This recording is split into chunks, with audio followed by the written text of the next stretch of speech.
अभी हम question number 49 करेंगे।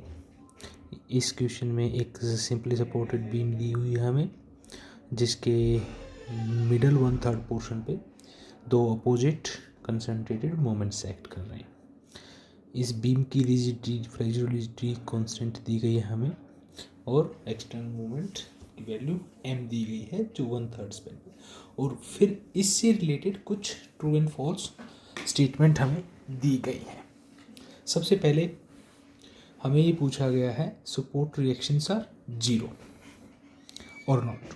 ट्रू एंड फॉल्स बताना हमें भी स्टेटमेंट इज और multiple, it can be multiple are true. ठीक है, सबसे पहले इसने रिएक्शंस पूछी हैं, तो इस टाइप के क्वेश्चन में बड़ी इजीली आप रिएक्शंस फाइंड आउट कर सकते हैं। रिएक्शंस अगर हम देखेंगे, सिग्मा वी अगर अप्लाएंगे, there is no vertical load, so reactions are going to be zero.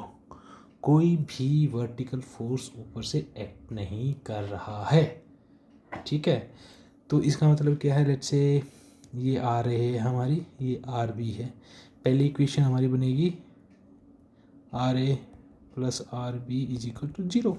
ठीक है, सिग्मा मोमेंट अगर हम किसी भी सपोर्ट को पकड़ के लेट्स से ए पे अगर हम मोमेंट जीरो करेंगे, तो ये मोमेंट से अगर मैं पॉइंट ए के अबाउट मोमेंट बैलेंस कर रहा हूँ, this is a counter clockwise movement. So right hand thumb rule से अगर मैं देखूँ ये पॉजिटिव ही है, सो m प्लस m, ये फिर नेगेटिव m, और ये जो हमारा फोर्स है आर बी इसके द्वारा जो मूवमेंट लगा है, सो वो हमारा काउंटर क्लॉकवाइज है और राइट हैंड थंब रूल से it is positive. So it will be 3L RB is equal to zero. m से m कटेगा, ultimately you will get that RB is equal to zero. RB is equal to zero, that means RA is also equal to zero. So first statement is true. First statement is true. Now the second question, second statement is shear force is zero everywhere.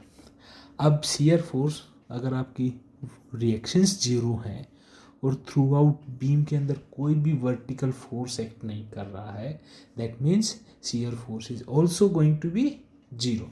अगर आप इसका shear force draw करेंगे, shear force diagram draw करेंगे, तो आपका shear force diagram में simply zero आ जाएगा। ठीक है, तो ये स्टेटमेंट भी आपकी ट्रू है।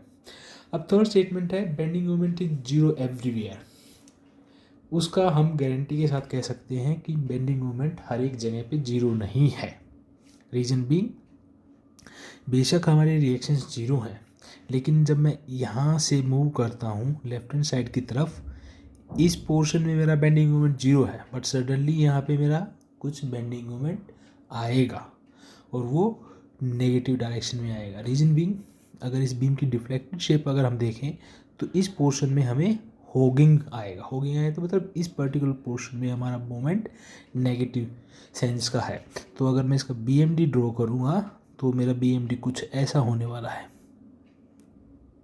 1/3 में जो मिडल 1/3 पोर्शन है जिसमें हमारा कांस्टेंट कपल टाइप का मूवमेंट लगा है जिसकी मैग्नीट्यूड m है, तो ये नेगेटिव होगा।